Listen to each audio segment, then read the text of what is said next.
तो स्वागत है बच्चों आप सभी का रियम क्लासेस में। तो चलिए आज आप लोगों के लिए जो है जितने भी बिहार बोर्ड के छात्र उन सभी के लिए एक काफी इंपॉर्टेंट प्रश्न लेकर के आए हैं।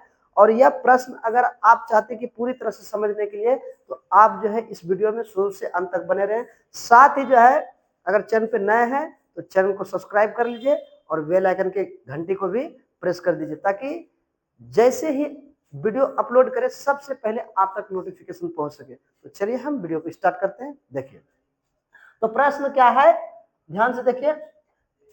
चावल के उत्पादन के लिए उपयुक्त भौगोलिक दशाओं का वर्णन करें। तो देखिए आप सभी जानते हैं कि चावल एक खरीफ फसल है। कौन सा फसल है? खरीफ फसल है। और यह जो फसल जो है वर्षा ऋतु में बोए जाते हैं। किस ऋतु में बोए जाते हैं? वर्षा ऋतु में बोए जाते हैं। और वर्षा ऋतु आप जानते हैं जून जुलाई महीने में प्रारंभ होती है। साथ ही जो है यह फसल जो है अक्टूबर नवंबर महीने में काट लिए जाते हैं, अक्टूबर नवंबर महीने में। और भारत जो है विश्व में चावल उत्पादन में दूसरा स्थान है और प्रथम स्थान पर चीन है और तीसरे स्थान पर है इंडोनेशिया। साथ ही जो है अगर कहे भारत में जो है सबसे अधिक चावल का उत्पादन कौन सा राज्य करता है तो आपको क्या बताना है? पश्चिम बंगाल। क्योंकि पश्चिम बंगाल में चावल के तीनों किस्म जो है उत्पादन किए जाते हैं। तो चलिए अब हम देखते हैं बारी बारी से कि किस प्रकार से जो है भौगोलिक दशा चाहिए, जलवायु कितना चाहिए, जलवायु किस प्रकार का चाहिए, तापमान कितना चाहिए, मिट्टी किस प्रकार की चाहिए, साथ ही साथ जो है देखते चलिए धरातल के साथ। देखिए तो यहाँ पे हम लिखे हैं चावल जो है भारत का एक प्रमुख खाद्य फसल है। खाद्य हम उस फसल को कहते हैं जो खाने के उद्देश्य से ही उत्पादन करते हैं। तो चावल प्रमुख खाद्य फसल है, सबसे पहला खाद्य फसल। साथ देखिए यहाँ पे लिखा है जिस पर जो है अधिकांश जनसंख्या निर्भर करती है। भारत में जितने भी जनसंख्या है संपूर्ण जनसंख्या लगभग अगर कहें तो चावल पर ही निर्भर है।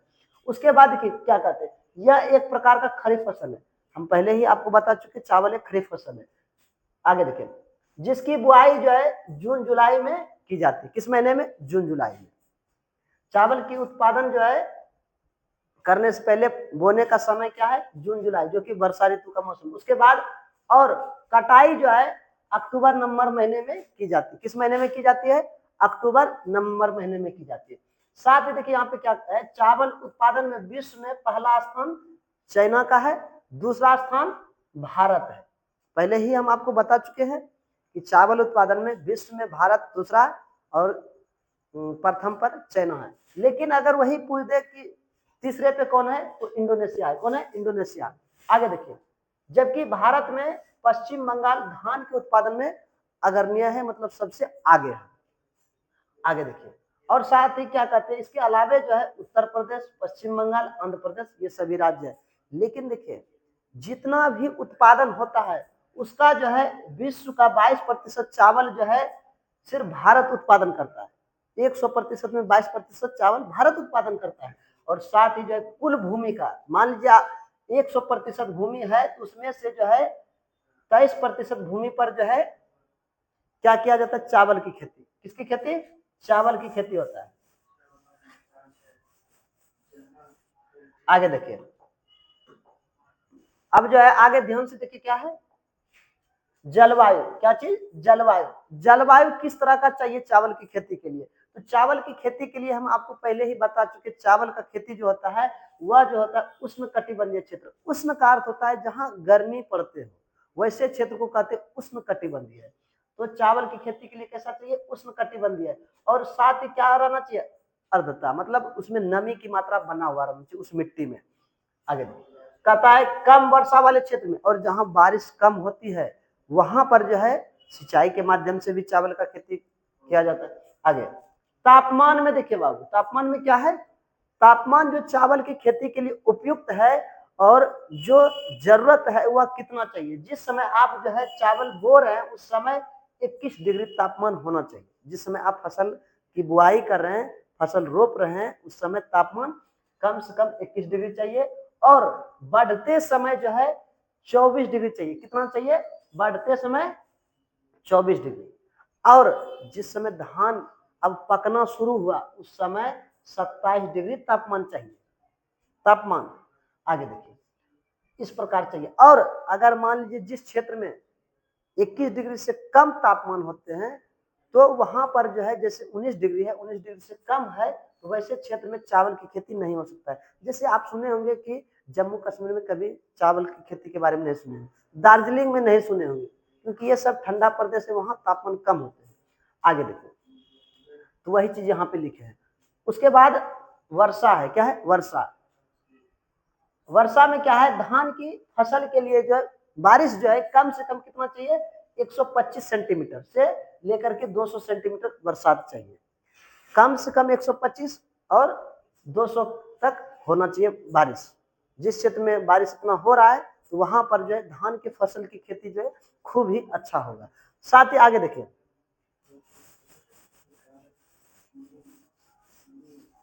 आगे क्या है, यहाँ पे ध्यान दीजिए, यहाँ पे है मिट्टी। मिट्टी में देखिए, मिट्टी में क्या है, मिट्टी जो है चावल की खेती के लिए जो है मिट्टी किस प्रकार की चाहिए वह यहाँ पे बताया गया है कि चिकनी मिट्टी, कछारी मिट्टी, जलोढ़ मिट्टी। अब ये जलोढ़ मिट्टी किसको कहते हैं, जो नदियों के जल के द्वारा बहा कर लाए जाते हैं मिट्टी, उसको कहते हैं जलोढ़। देखिए जल के द्वारा ओढ़ाए गए मिट्टी को क्या कहते हैं, जल ओढ़ मिट्टी, इसीलिए इसका नाम है जलोढ़ मिट्टी। अब दोमट मिट्टी, देखिए जलोढ़ दोमट, जलोढ़ मिट्टी में जिस मिट्टी में बालू की मात्रा होते हैं उसको उसी जलोढ़ मिट्टी को ही दोमट मिट्टी कह देते हैं, और जिसमें बालू की मात्रा कम होते हैं उसको जलोढ़ कहते हैं या कछारी मिट्टी कहते हैं। क्या कहते हैं, कछारी, क्या कहते हैं, कछारी मिट्टी। तो मिट्टी किस प्रकार का चाहिए, जलोढ़ मिट्टी और दोमट मिट्टी। आगे ध्यान दीजिए, आगे क्या है देखिए, उसके बाद जो है मिट्टी के बाद क्या चाहिए, श्रम।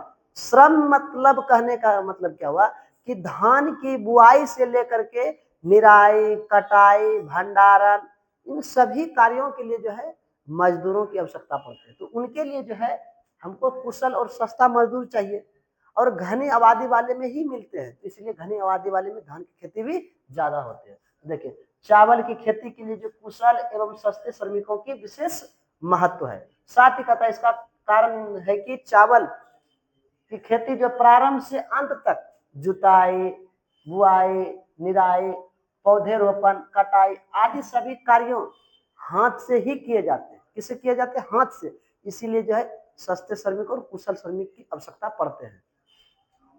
आगे देखिए, तो इतना आप लिखिए। उसके बाद जो है क्या, उर्वरक, क्या चीज, उर्वरक। देखिए उर्वरक, उर्वरक में क्या है कि किस प्रकार की उर्वरक जो है चावल की खेती के लिए उपयुक्त है, वह जो है nitrate plus ammonium sulphate. Nitrate और अमोनियम सल्फेट जो है चावल की खेती के लिए उपयुक्त उर्वरक माने जाते हैं। साथ ही ध्यान दीजिए क्या, कि जब धान पक जाते हैं तो उसका कलर जो है किस तरह का दिखने लगते हैं, तो वह जो है देखिए यहाँ पे हम लिखे हैं कि जब धान पक जाते हैं तो फसल का पहचान कैसे होता है, सुनहरा पीले रंग का होता है। किस प्रकार होते हैं, सुनहरे पीले रंग का होता है पके हुए फसल धान। आगे ध्यान दीजिए।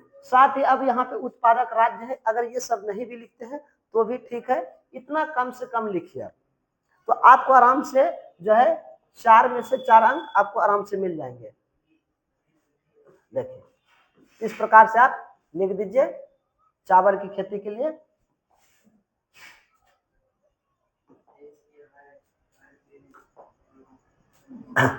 तो उम्मीद करते हैं बच्चों आप सभी ने जो है इस प्रश्न को बहुत ही बेहतरीन तरीके से समझ लिए होंगे।